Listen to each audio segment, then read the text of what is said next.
Mesdames, Messieurs, bienvenue à cet entretien porté exclusivement sur la mission de travail de son Excellence, Monsieur le Premier ministre, chef du gouvernement Anatole Kouliné Makosso, dans les départements de Pointe-Noire et du Kouilou.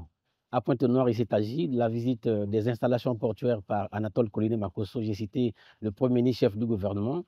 Par la suite, il a fait une balade également dans les larges de Pointe-Noire pour aller s'imprégner de l'industrie touristique.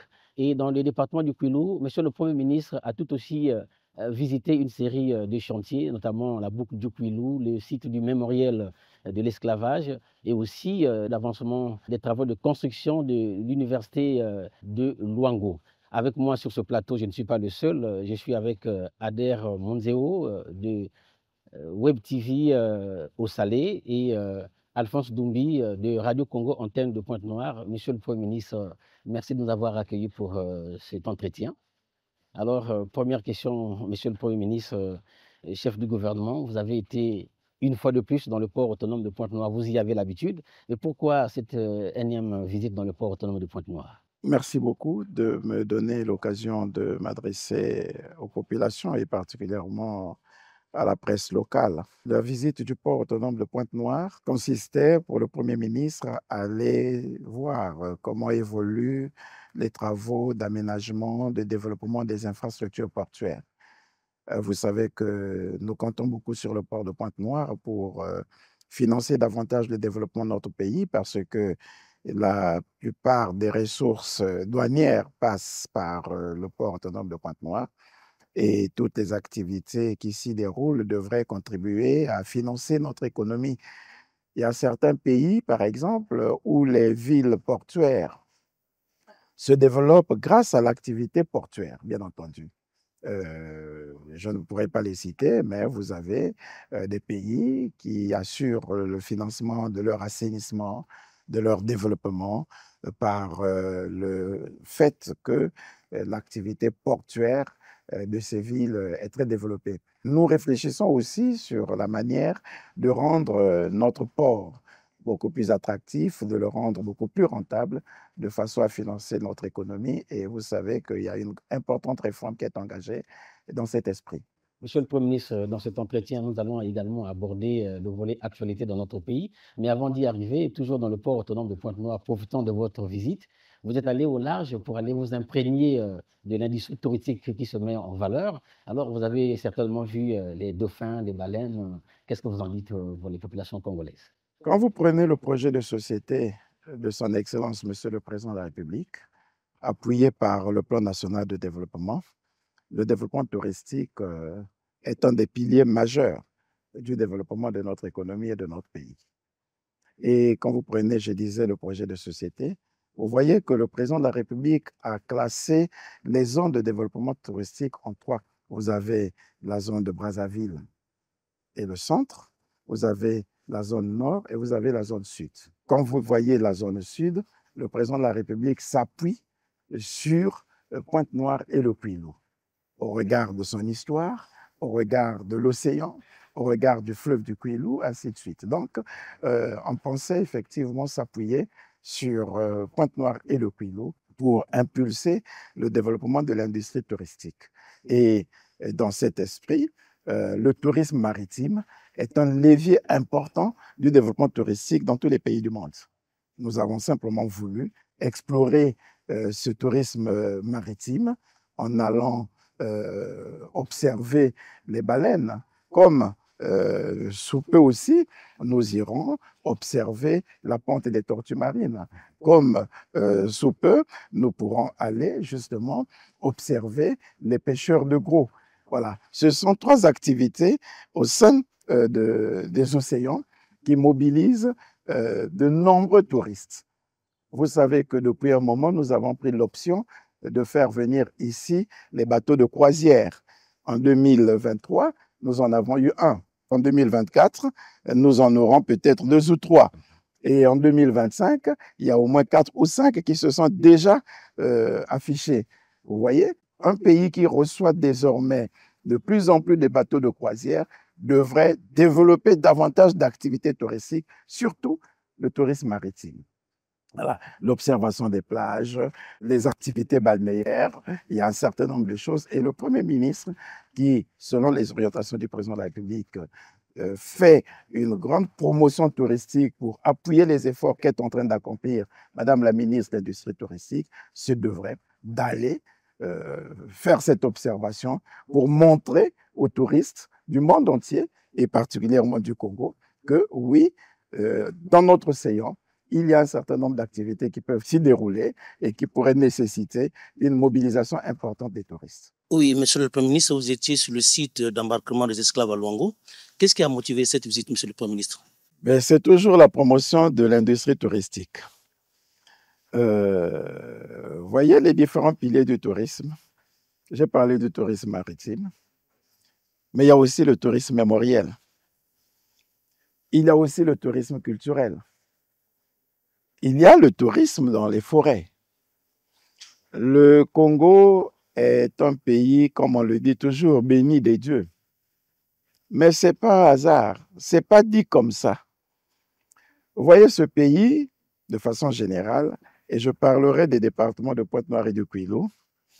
Ces départements concentrent à eux seuls l'ensemble des caractéristiques du relief, l'ensemble des caractéristiques de la végétation, l'ensemble des caractéristiques de l'hydrographie. Vous avez un territoire qui a en son sein la mer, le fleuve, les lacs, les rivières, les lagunes, et sur une superficie de moins de 100 000 km². Vous avez tout ça pour 2 départements. C'est une richesse hydrographique importante qui devrait mobiliser davantage de touristes. Vous quittez l'hydrographie, vous prenez le relief. Les 2 départements ont en leur sein les plaines, les montagnes, les collines, les plateaux, les vallées. Ça devrait permettre un fort développement de l'activité touristique. Vous prenez la végétation. Vous avez en même temps, dans le même département, des espaces savanicoles de grande étendue, où on peut y élever des animaux de savane, par exemple. Vous avez de vastes étendues de forêts, et parfois de forêts presque vierges, où on peut y retrouver des primates. Voyez? Donc, quand vous avez des départements d'une si grande richesse, dotés d'une telle richesse par la nature, il ne reste plus que le génie humain pour que se développe une grande industrie touristique, de sorte que, en plus du pétrole, puisqu'on a toujours tendance à ne regarder que la production pétrolière, en plus du pétrole, en plus de l'agriculture, par exemple, que le tourisme soit un vivier important du développement de notre pays. Et le président de la République avait vu juste, en voulant s'appuyer sur le tourisme à partir de Pointe-Noire et de Kwilu. Et notre travail consiste à faire la promotion de tout cela. Vous parlez de la baie de Luango. C'est le tourisme de mémoire. Vous imaginez cette zone d'où sont partis des milliers d'Africains qui peuplent aujourd'hui certains pays et territoires d'outre-mer. La baie de Luango, avec la route des esclaves et toute la symbolique que nous avons donnée à l'esclavage. Si l'on peut reconstituer ce site historique pour qu'on puisse promouvoir le tourisme de mémoire, vous verrez migrer vers le Congo des milliers d'afro-descendants qui voudraient revenir sur les traces de leurs ancêtres. N'est-ce pas un éveil retardé parce que les autres nous ont dévancés? Il n'est jamais trop tard pour bien faire. Lesquels nous ont dévancés? Je parle du Sénégal avec l'île de Gorée. D'accord, mais il faut peut-être espérer que ce que nous allons développer et que vous avez vu qui va se faire sur la baie de Luango soit plus impressionnant et plus emblématique que ce que vous avez déjà vu partout ailleurs. Voilà. Donc, c'est le plus important. Vous avez le tourisme culturel. Oui. Aujourd'hui, le Congo, au travers de la Constitution, a réhabilité les notabilités traditionnelles. Et au nombre des notabilités traditionnelles, vous avez les rois et les chefferies traditionnelles, qui sont dépositaires des valeurs culturelles de nos communautés, qui nous montrent d'ailleurs que l'organisation administrative n'est pas née de l'Occident, que nous avons une organisation administrative propre. Nous avons des valeurs à défendre, des coutumes, des traditions incarnées par le pouvoir royal, lequel pouvoir royal a connu une réhabilitation à la conférence nationale. Ça devait permettre à des milliers de touristes de venir à Pointe-Noire pour se ressourcer au sein de ces traditions africaines dont sont dépositaires les rois, les chefferies traditionnelles de notre pays. Voilà. La preuve, il y a un musée Maluango. Ce n'est pas pour rien. Voilà. Donc, nous avons parcouru les 2 départements et nous sommes allés sur le site de la baie de Luango. C'est pour continuer à faire la promotion du tourisme et amener les compatriotes à comprendre que oui, dans le tourisme, nous avons tous les leviers nécessaires de développement de notre pays. Que le tourisme est un vivier important d'emplois, d'opportunités et de création de richesses. C'est l'occasion pour moi donc de féliciter, d'encourager, de soutenir ces jeunes qui se sont lancés dans les activités de développement touristique avec leur tour opérateur. Voilà, je vais parler de Safari Tour, je parlerai d'Aquaba Tour, je parlerai de Lawanda Tour. Ces 3 jeunes qui ont autour d'eux un certain nombre de leurs pairs et qui font un travail important de développement, de promotion touristique et qui nous ont permis de comprendre, comme eux-mêmes d'ailleurs, que dans le tourisme, il y a la possibilité de créer des milliers d'emplois et que tous les jeunes devraient être désormais exploités. Monsieur le Premier ministre, il y a l'université publique qui est en cours de construction dans le département de Kwilu, notamment à Luango. Vous y avez été pour visiter le chantier. Comment évolue-t-il? Nous avons été satisfaits du niveau d'exécution des travaux qui ont commencé peut-être courant mai et qui, au bout de 4 mois, sont arrivés pratiquement à 15 ou 20%. Nous travaillons pour que effectivement ces travaux se poursuivent. Et rappelons là que c'était un engagement du président de la République, mais qui est en train de se réaliser. Et c'est bien inscrit dans son projet de société. Pointe-Noire et le Kwilu pourraient se réjouir d'abriter désormais l'une des plus grandes universités de notre pays et avec des formations pointues dans des domaines adaptés à l'environnement, entre autres. Prenons le cas de l'Institut du pétrole et des mines. Prenons le cas de l'Institut de l'environnement et des métiers de la mer. Et donc, nous pensons que c'est un très beau cadeau que le président de la République offre à la jeunesse congolaise en général et à celle de Pointe-Noire et du Kwilu en particulier, mais pas que, puisque cette université est appelée à accueillir d'autres jeunes qui viendraient d'autres départements. Monsieur le Premier ministre, vous êtes également sur une ferme privée, Philippe Bunzeki. Qu'est-ce qui a motivé cette visite, Monsieur le Premier ministre? Nous avons parlé tout à l'heure du développement touristique. Nous devons parler aussi du développement agricole. 2 piliers importants sur lesquels s'assoit le projet de société du président et le plan national de développement. Le développement rural passe par le développement de l'agriculture et le développement du tourisme. Et s'agissant du développement de l'agriculture, si nous voulons lutter contre l'insécurité alimentaire, le président de la République avait déjà dans son projet de société, et le plan national de développement reprend cela, mis un accent particulier sur l'accompagnement des producteurs indépendants et des producteurs privés. Parce que ce n'est pas l'État seul qui devra être l'acteur principal du développement de l'agriculture au sens large. Ce serait revenir aux méthodes du passé qui ont posé leurs limites.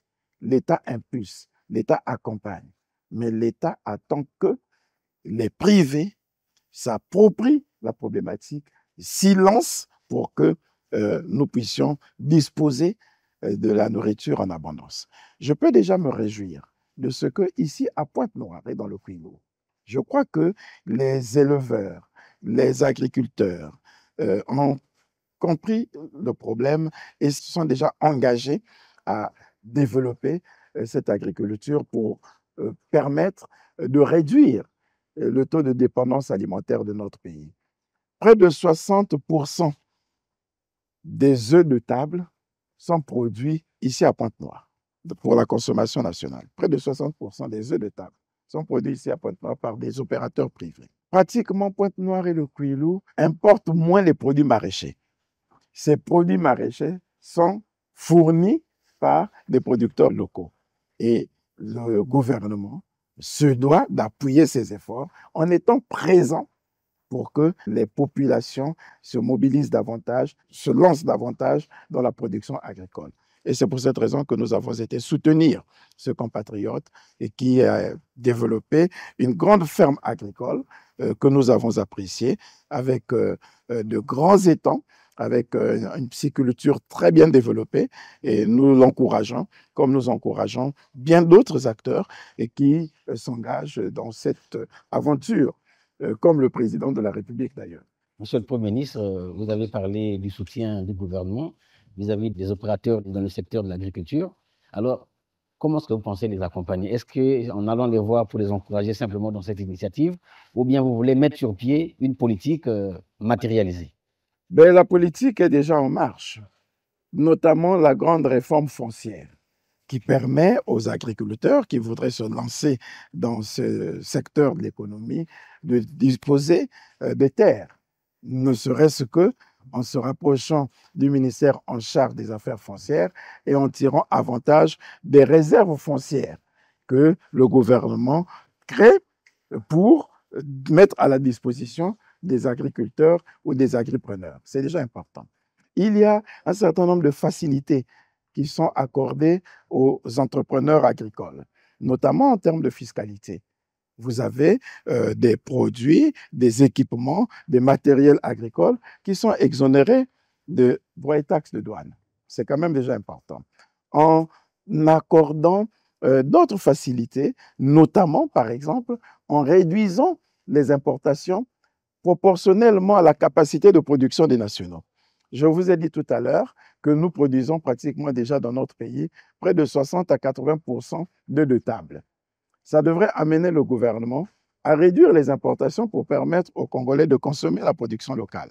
Parce que si dans le même temps, les importations ne sont pas régulées, le marché congolais risque d'être envahi par le marché extérieur et la production congolaise risque de ne pas prospérer. Donc, vous voyez, les aides que le gouvernement met à la disposition des agriculteurs, des éleveurs, sont quand même des aides assez importantes. Il ne faut pas les négliger. Et puis, bien entendu, il y a bien d'autres choses. Nous travaillons pour qu'il y ait des facilités dont ils peuvent bénéficier de la part des banques, en accompagnant au travers des crédits revolving qui permettront justement à ce que, lorsqu'une ressource est mise à la disposition d'un établissement bancaire, la banque accorde les crédits aux opérateurs à des taux bonifiés et au fur et à mesure que l'opérateur travaille rembourse, ça permet à la banque de financer bien d'autres agriculteurs. Donc, on a un vaste programme de soutien, d'accompagnement des agriculteurs.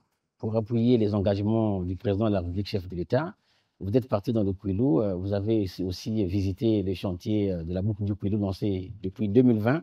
Les populations qui peinent à se déplacer sont en train d'attendre la finalisation des travaux. Mais on a l'impression que les travaux piétinent, monsieur le Premier ministre. La route du développement passe par le développement de la route. Et c'est pour cette raison que nous nous rendons à l'intérieur du pays. Vous me voyez vérifier le niveau d'avancement des différentes infrastructures routières. Nous avons été dans la Sanga, nous avons été dans la cuvette ouest, nous avons été dans la cuvette, nous venons dans le Kouilou et nous allons continuer un peu partout pour voir quel est le niveau d'exécution de ces routes dont les engagements avaient été pris par le président de la République depuis bientôt 2 ou 3 ans. Voilà. Vous dites que la boucle du Kouilou des travaux piétinent. Je ne sais pas si vous vous êtes rappelé qu'en 2020, le district de Kakamweka était totalement enclavé. On ne pouvait pas y aller, ni par Malélé, ni par Madingokai. Et si vous osez faire la route par Malélé comme par Madingokai, c'était la croix et la bannière. Vous partez d'ici pratiquement à 8 heures pour arriver là-bas vers 20h, 21h. Par Malélé, c'était pareil.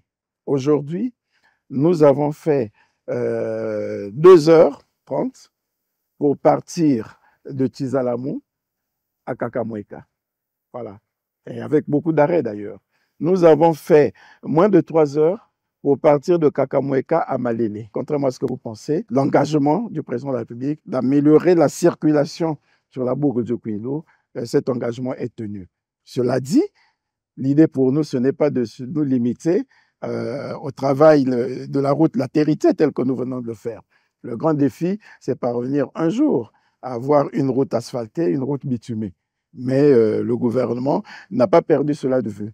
Ce qui compte aujourd'hui, c'est d'avoir stabilisé cette route et de faire en sorte que les populations puissent circuler librement. Et à ce sujet, comme nous l'avons fait pour la route qui conduit désormais en Zambie, il y a un entretien routier permanent qui se fera sur ces routes, sur toute l'étendue du territoire national. Tout le réseau routier va bénéficier désormais d'un entretien permanent qui va faire à ce que ce soit en période de pluie, que ce soit en période de saison sèche, la circulation ne soit plus perturbée, soit par des bourbiers, soit par des bancs de sable. Voilà. Donc, on pourra avoir désormais une circulation fluide qui peut permettre aux usagers de ces routes-là de rouler à une vitesse moyenne de 60 à 70 km/h jusqu'à destination. Dans les districts de Nzambi, on parle d'une projection, sinon un projet de construction de ponts. Vous avez vu les bacs de la Nombi, comment les populations peinent à se déplacer, de partir de telle rive à un autre. Est-ce que vous avez quelque chose à nous dire là-dessus? C'était aussi un engagement du président de la République. Le pont sur la Nombi va être construit. Nous avons été avec l'entreprise adjudicataire qui a bénéficié du marché de construction de ce pont sur près de 100 mètres. Et cet engagement aussi va être tenu. Je peux déjà annoncer aux populations qu'il n'y a aucune inquiétude de ce point de vue. Le financement est presque bouclé et il n'y a que quelques formalités administratives qui doivent se poursuivre, qui devraient permettre à l'entreprise de commencer ses travaux au plus tard 2025. Monsieur le Premier ministre, il y a un projet qui tient à cœur le peuple congolais. Il s'agit du barrage du Sonda. Où en est-on aujourd'hui, monsieur le Premier ministre? C'est un des défis que le gouvernement s'était donné et nous continuons à y travailler. Si vous avez lu le président de la République dans l'interview qu'il a accordée à Jeune Afrique, et si vous avez suivi les projets que nous avons présentés en Chine, lors de la visite d'État que le président de la République a effectuée en Chine, le barrage de Sunda et le barrage de Solé sont des priorités. Et nous continuons à travailler avec les partenaires qui se proposent de financer ce projet en BOT. Voilà. Donc, de la même manière que vous avez vu que nous avons commencé à assurer la concession des barrages hydroélectriques, des barrages d'Imbulu, de Mukukulu, du Djoué, nous travaillons aussi pour que nous ayons des partenaires qui prennent en concession ce barrage de Sunda et nous y travaillons. Monsieur le Premier ministre, nous allons aborder cette fois-ci le volet actualité dans notre pays. Ader Mounzeo est bien présent pour la suite de ces questions. Monsieur le Premier ministre, bonjour. Bonjour. Alors, cette randonnée dans le Mayombe, dans le Kouilou profond, ne vous a pas déconnecté de l'actualité. Vous savez bien que le président de la République, au nom du peuple congolais, a pris la vice-présidence du FOCAC tenu à Pékin récemment. Alors, est-ce la matérialisation du leadership du chef de l'État et la confirmation de la bonne santé des relations sino-congolaises? Il faut déjà dire que ce n'est pas la vice-présidence. C'est la coprésidence. La coprésidence. Donc, le Congo et la Chine vont présider ensemble le programme du Forum de coopération Afrique-Chine qu'on appelle FOCAC, au cours duquel, pendant 3 ans, le Congo, la Chine et l'ensemble des pays africains devraient identifier un certain nombre de projets importants d'infrastructures qui doivent se développer au sein du continent. Donc, le choix du Congo, vous l'avez dit, est la preuve de l'étroitesse des relations d'amitié entre la Chine et le Congo et surtout l'étroitesse des relations entre le président Xi Jinping et le président Denis Sassou Nguesso. Souvenez-vous que lorsqu'il avait été élu, la première visite du président Xi Jinping en 2013 était la République du Congo. N'oublions pas que c'est à Brazzaville que le président Xi Jinping et le gouvernement chinois ont installé la plus grande agence de la Banque sino-africaine, c'est-à-dire ce que nous appelons la Banque sino-congolaise pour l'Afrique. Donc, c'est ici que la Chine a installé l'établissement bancaire à partir duquel il devrait aller à la conquête d'autres marchés économiques au sein du continent. Donc, en reconnaissance de tout cela, bien entendu, le Congo a été choisi pour co-présider cette édition pendant 3 ans. Monsieur le Premier ministre, il y a un phénomène qui devient viral, les réseaux sociaux. Les réseaux sociaux, vous avez tout sur la toile, les documents administratifs, l'intrigue envers les autorités. Alors, je ne sais pas comment, monsieur le Premier ministre, vous et votre gouvernement, pourriez-vous, n'est-ce pas, faire de telle sorte que ce phénomène ne soit peut-être pas éradiqué parce que peut-être on ne pourra pas le faire, mais qu'il soit un phénomène au moins contrôlé. Bon, j'ai déjà eu l'occasion de le dire dans un ouvrage en 2019, lorsque j'écrivais sur le génocide en droit à l'épreuve du génocide de l'émotion. J'avais dit que les humains, à travers le monde, entretiennent de plus en plus une relation ambiguë avec le droit. Le droit n'est plus le seul instrument de réparation de torts, de distribution de la justice. Croyant de moins en moins au droit et dans la capacité du droit de distribuer la justice, les citoyens ont pris l'habitude de vouloir se faire justice eux-mêmes. Et c'est pourquoi vous voyez des manifestations, des mouvements de rue. Et les réseaux sociaux deviennent pour les citoyens une arme redoutable qu'ils utilisent parfois à tort et à travers pour se défendre ou pour se faire entendre. Voilà. Parce que pour des raisons diverses, à travers le monde, les gens croient de moins en moins en la capacité du droit de distribuer, d'assurer la justice, de défendre les causes. Voilà. Et ils ont pris la résolution de se faire justice eux-mêmes et se servent entre autres des réseaux sociaux. Bon, que voulez-vous? Même ceux qui ont vanté ces réseaux sociaux pour les avoir promus, pour les avoir suscités, pour les avoir créés, commencent eux-mêmes à se plaindre des méfaits ou des abus ou des effets pervers de ces réseaux. Le Congo ne fait pas exception. Nous subissons tous cette influence des réseaux sociaux qui sont venus comme anéantir les efforts ou peut-être même démolir les efforts de construction, de consolidation de la paix, de la concorde, de l'unité entre les citoyens. C'est tout ce que je peux dire à ce sujet. Et nous le subissons. Le Premier ministre en est une principale victime. Que voulez-vous? Mais ce n'est pas une façon pour ces réseaux sociaux de dire non, monsieur, vous avez demandé d'aller à la droite, mais vous êtes en train d'aller à la gauche, revenez sur le droit chemin. Quand les choses sont faites de cette manière, ça ne perturbe personne. Si M. Ader Mungengi Muzeo commet une faute et qu'il est interpellé par les réseaux sociaux, il prend cette interpellation comme une critique, comme un rappel à l'ordre. Il se conforme, il modifie sa façon de faire. C'est comme nous les gouvernements. Lorsque la presse, qu'elle soit en ligne, qu'elle soit écrite, classique, traditionnelle, lorsqu'elle interpelle les autorités sur une attitude, sur un comportement, sur un acte posé qui soit contraire au devoir de la charge de l'autorité, qu'est-ce que nous faisons? Nous nous adaptons, nous corrigeons, parce qu'on a peur qu'on nous interpelle davantage, qu'on nous critique davantage. Donc, la critique nous permet de nous perfectionner. Mais lorsque ça verse vers la délation, la diabolisation, l'insulte, la calomnie, que voulez-vous qu'on fasse? Ça tient à l'éducation de celui qui promeut cette forme de communication. Voyez, quelqu'un décide de vous injurier sans cause. Que pouvez-vous faire contre cette personne? C'est son éducation. Vous encaissez, vous avancez. Puisqu'il ne vous a pas critiqué, il vous injurie. C'est comme vous êtes en train de passer, quelqu'un de sa maison vous injurie. Vous faites quoi? Vous ne vous arrêtez pas. Vous avancez. Parce que si vous vous arrêtez et vous venez l'interroger, pourquoi tu m'as injurié? Il faut donc que vous entrez dans sa maison. Ça peut être assimilé à une violation de domicile.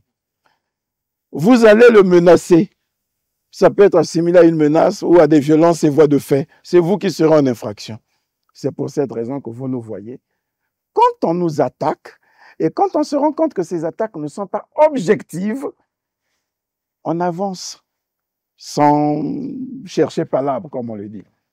Mais ce que le Premier ministre a fait, répondant à une question qui lui a été posée par un député, et je crois que je suis intervenu à ce sujet à l'Assemblée nationale, je répondais à une question du député Gavet qui m'interrogeait sur cette dérive administrative, mais je dis que c'était puni par la loi, que le statut général de la fonction publique définissait les sanctions qu'encourait quiconque se livrerait à la divulgation du secret professionnel. Pourquoi on arrive à la divulgation du secret professionnel? Pourquoi on arrive à vivre que le fonctionnaire se permette de prendre un document administratif qui n'est pas destiné à la consommation du large public, qui est un document interne et qui le met dans la rue? C'est la crise de la déontologie professionnelle. Comment arrive-t-on à une crise de déontologie professionnelle? Nous nous sommes permis d'amener à la fonction publique des cadres parfois sans formation. À l'époque, pour aller à la fonction publique, il fallait un concours. C'est ce que nous allons restaurer. Tu fais le concours, mais un concours d'abord d'entrée dans une école de formation selon l'administration dans laquelle tu vas servir. Tu veux être cadre administratif. Il y a deux écoles. Il y a l'ENMA, École nationale moyenne d'administration, et l'ENAM, École nationale d'administration et de magistrature. Tu veux être enseignant, tu as l'école normale des instituteurs, tu as l'école normale supérieure. Tu veux être un cadre dans les eaux et forêts, tu as l'ENSAF, et ainsi de suite. Tu veux être médecin, tu veux être agent de santé, tu as Joseph Lokabou, tu as la faculté de sciences médecine, tu fais un concours. Et quand vous allez dans ces écoles, il y a deux disciplines qu'on vous donne, en plus de vos disciplines classiques liées à votre formation. Vous avez la déontologie, vous avez la législation administrative. Et là, on vous dit comment on doit se comporter quand on est un agent de l'État. Depuis un moment, nous avons pris l'option de recruter des cadres à la fonction publique qui ne soient pas passés par ces écoles. Donc, quand ils arrivent, ils ont perdu toute éthique. Ils n'ont pas étudié ça. Ou s'ils ont étudié, bon, ils sont corrompus par la machine qui va les broyer. Ils se le permettent sans se rendre compte que les actes qu'ils posent sont des actes graves. Je l'ai dit, ce n'est pas d'aujourd'hui. Je l'ai écrit dans un livre. Vous avez juste vu le fait que c'est un livre du PCT. J'ai écrit un livre sur le cinquantenaire du Parti congolais du travail, le jubilé. J'ai rappelé ce qu'on attendait d'un agent de l'État, d'un fonctionnaire. À l'époque, je n'étais même jamais attaqué. Mais j'avais déjà dénoncé ces comportements dans un livre. Voyez-vous? Donc, c'est pour vous dire que c'est un problème réel et nous devons travailler à éduquer les citoyens. Comment pensez-vous? Ce qui gêne, c'est pas celui qui publie. Comment pensez-vous de faire cette éducation? Comment allez-vous mener cette éducation? Mais en commençant par appliquer les sanctions telles que c'est prévu dans la loi sur le statut général de la fonction publique. J'ai rappelé cela dans la circulaire. Vous savez, dans d'autres pays, en France par exemple, on a créé une infraction, vol et recel des documents administratifs. Voilà. Quand le fonctionnaire va constater que le fait d'avoir fait publier un document, d'avoir favorisé la publication d'un document administratif qui n'était pas destiné à un large public, et que sur cette base, il subit les sanctions qui l'encourent d'après la loi. Blâme, abaissement de grade, révocation avec ou sans droit de pension, les gens vont commencer à prendre peur. Ils ne le feront pas. J'ai dit, et ça a encore été mal interprété, Des juristes se sont mis à cœur joie en train de critiquer le Premier ministre parce qu'il a dit que l'agent peut faire ouvrir une information judiciaire. Le Premier ministre n'a pas dit peut ouvrir une information judiciaire parce que ce n'est pas lui qui ouvre l'information judiciaire. Il fait ouvrir, c'est-à-dire il engage la procédure. Si je dois saisir le procureur de la République, je saisis le procureur de la République. Parce que le procureur de la République agit sur plainte ou sur dénonciation. Moi, je suis chef de service. Je constate qu'un document qui relève de mon service s'est retrouvé dans la rue. Ça peut être sur les réseaux sociaux, ça peut être dans vos journaux. Celui qui vous parle a été substitut du procureur. Il a requis contre des gens qui se sont livrés à cette pratique et nous sommes dans les années 2000, 2005, 2006, 2007. J'ai connu, paix à son âme, Ghislain Simplice Ongouya à la barre, le journaliste, le directeur de l'Observateur. J'ai connu Fortuné Dombé à la barre. C'est là. Ils étaient maîtres dans la soustraction frauduleuse, dans le recel des documents administratifs qu'ils publiaient dans leurs journaux. Regardez les procédures là-bas. Ils ont été jugés, condamnés. Et il m'arrivait de requérir plutôt à la relaxe parce que j'estimais que le droit sur la liberté de la presse commandait que celui qui s'est senti lésé puisse exercer son droit de réponse pour mettre un terme à la polémique. Mais malheureusement, avec les réseaux sociaux, on a du mal. Quelqu'un se lève un matin, il publie des faux documents sur Anatole Kone Makosso, ou il publie des documents qu'il ne comprend pas lui-même, ou sur n'importe quel ministre, sur n'importe quel cadre. Qu'est-ce que vous allez faire? Vous ne descendrez pas là pour... Non. Mais on va rechercher celui qui s'est permis de prendre un document secret et de le mettre à la disposition. Quand je vais saisir le procureur de la République, qui lui va engager la procédure pour saisir le juge d'instruction, il dira, moi, oui, j'ai été saisi par dénonciation ou par plainte de telle administration que j'ai fait. C'est pour cette raison que la phrase dit « fais ouvrir », pas « ouvrir ». Je vous ai vu vous étendre là sur des débats de Byzance. Le Premier ministre ne verse pas dans les palabres stériles. Voilà. Restons toujours dans ce même registre. On ne peut pas parler de l'actualité sans parler de la proximité. Vous êtes à Pointe-Noire actuellement, vous étiez dans le Kouilou. Mais on va revenir un peu, monsieur le Premier ministre, souffrez un peu qu'on revienne sur la question brûlante des routes. Déjà, le climat, il est déjà gris, le ciel est gris, la saison des pluies va bientôt commencer. Mais on a vu la municipalité de Pointe-Noire engager ça et là quelques travaux, mais il y a des grands axes qui méritent une attention particulière avant la tombée des pluies, notamment la route nationale numéro 5, aujourd'hui route nationale numéro 4, et l'ensemble du tissu routier de Pointe-Noire. Les chefs d'entreprise, les entreprises adjudicataires qui ont reçu les avances de démarrage ne nous ont pas dit que nous ne pouvons pas prendre parce que la saison de pluie commence, on ne pourra pas travailler. Donc l'État avait pour obligation de mettre à la disposition des entreprises adjudicataires les fonds nécessaires pour leur permettre de travailler. Ça a pris du retard. Aujourd'hui, c'est chose faite. Vous n'allez pas encore reprocher à l'État d'avoir donné cet argent alors qu'il pleut. Qu'aurions-nous fait? On ne mettait pas l'argent à la disposition des entreprises et qu'on dise que non, l'État avait menti.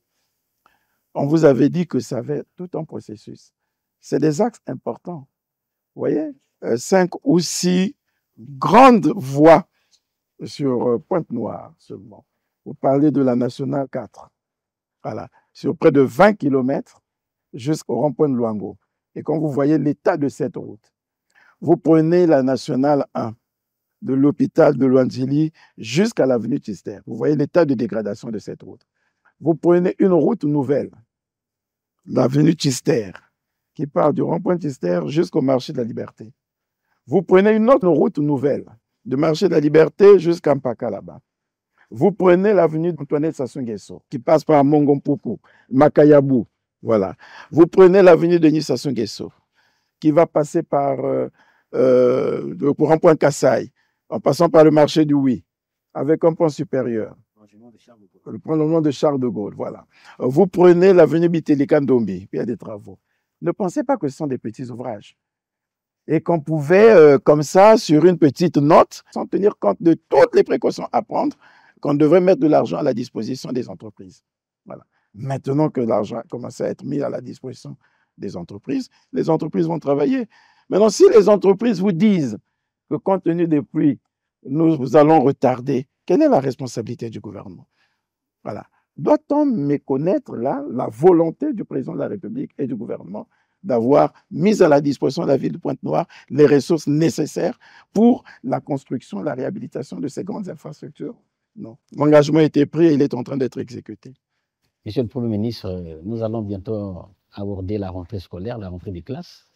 Mais avant d'arriver à la rentrée des classes, il y a eu des résultats de cette année, notamment sur les examens d'État. Alors, un mot à l'endroit des élèves qui vont aller, à l'endroit des parents et des enseignants. Ben, une bonne reprise. L'année scolaire va s'ouvrir sous peu. J'ai vu que les ministres en charge des enseignements ont déjà rendu public le calendrier de rentrée. J'ai vu qu'il y avait une polémique, encore une fois inutile, sur une réforme que nous avons entreprise, instituant un stage pratique pour des élèves qui sont dans des établissements techniques et qui doivent faire les examens de baccalauréat, par exemple.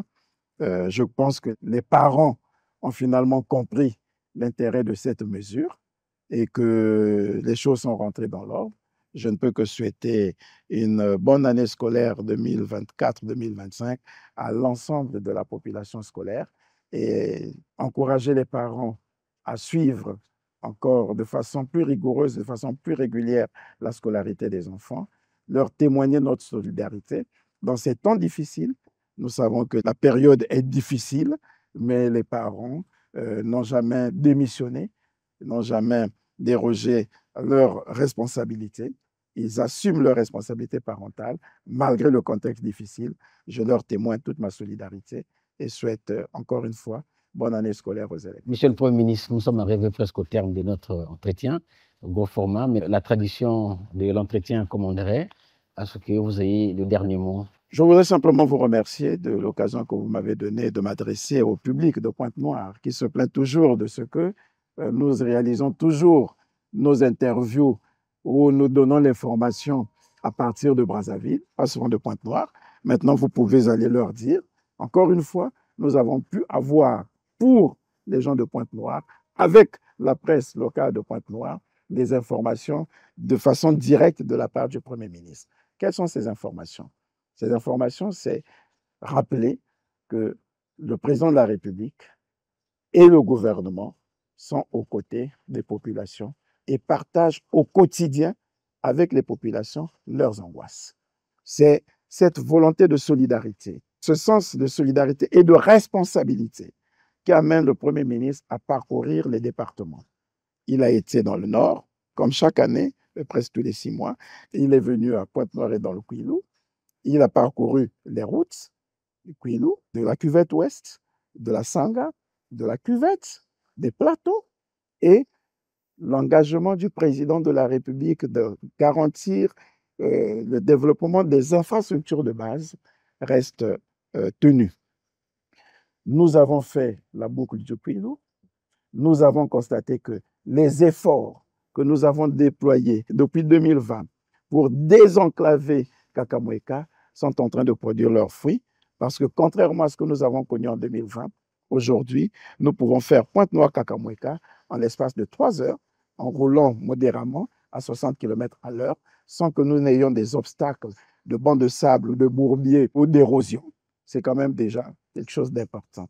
Nous avons été jusqu'en Zambie et s'agissant de la route de Zambie et de la route de Kakamweka, donc de la boucle du Kouilou, des dispositions ont été prises pour que désormais, l'entretien soit assuré de façon permanente, comme ce fut le cas du temps de Auxerre. Voilà. Cette fois-ci, cet entretien va être assuré par des opérateurs privés qui devront passer tous les 2 mois, tous les 3 mois pour corriger les imperfections qu'il peut y avoir sur les routes. C'est donc quelque chose d'important. Et s'agissant des populations de Zambie, au plus tard janvier 2025, leur pont sur la Numbi va commencer à être construit C'est un grand cadeau que le président met à la disposition des populations du Kwilu. Oui, nous avons circulé le département et voulons faire savoir aux populations de Pointe-Noire et du Kwilu qu'ils ont une chance inouïe d'être dans ces départements qui réunissent toutes les caractéristiques géographiques, tant du point de vue du relief, du point de vue de l'hydrographie, du point de vue de la végétation, du point de vue de l'histoire, du point de vue de la culture, pour faire de Pointe-Noire et du Kwilu une zone économique touristique de grande importance qui pourrait rivaliser avec les autres zones touristiques à travers le monde. Parce que nous venons de l'expérimenter nous-mêmes. S'ils voient la Numbi à Concoatier, c'est pour cette raison que le président tient à construire ce pont pour permettre aux touristes d'apprécier la beauté de la nature là-bas et d'être en contact avec les primates, avec les chimpanzés, les gorilles, parce qu'ils sont nombreux qui parcourent des distances simplement pour vouloir assister au nourrissage des chimpanzés, par exemple. Oui, nous tenons à ce que, au travers du tourisme fluvial, du tourisme maritime, du tourisme vert, du tourisme culturel, du tourisme mémoriel, que Pointe-Noire et le Kwilu ne soient plus seulement des départements pétroliers, forestiers, mais de grands départements touristiques promouvant un écotourisme et un environnement sain, un tourisme respectant l'environnement pour gagner le pari d'un pays porté vers le développement durable, porté vers la préservation de l'environnement et développant un tourisme mémoriel, un tourisme durable. Voilà, nous sommes arrivés donc au terme de cet entretien accordé par le Premier ministre chef du gouvernement, M. Anatole Kouliné Makosso. Vous avez compris qu'il s'est agi de parler de son séjour de travail dans les départements de Pointe-Noire et du Kwilu, mais aussi dans le volet de cet entretien, nous avons abordé quelques questions liées à l'actualité nationale et internationale. Merci à vous de nous avoir suivis et bonne suite des programmes.